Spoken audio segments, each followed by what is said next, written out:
أعوذ بالله من الشيطان الرجيم. بسم الله الرحمن الرحيم. ومن يقنت منكن لله ورسوله وتعمل صالحا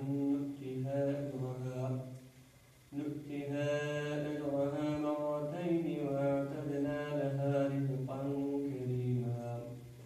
يا نساء النبي لستن كأحد من النساء إن اتقيتن فلا تخضعن بالقول فيطمع الذي في قلبه مرض وقلن قولا معروفا.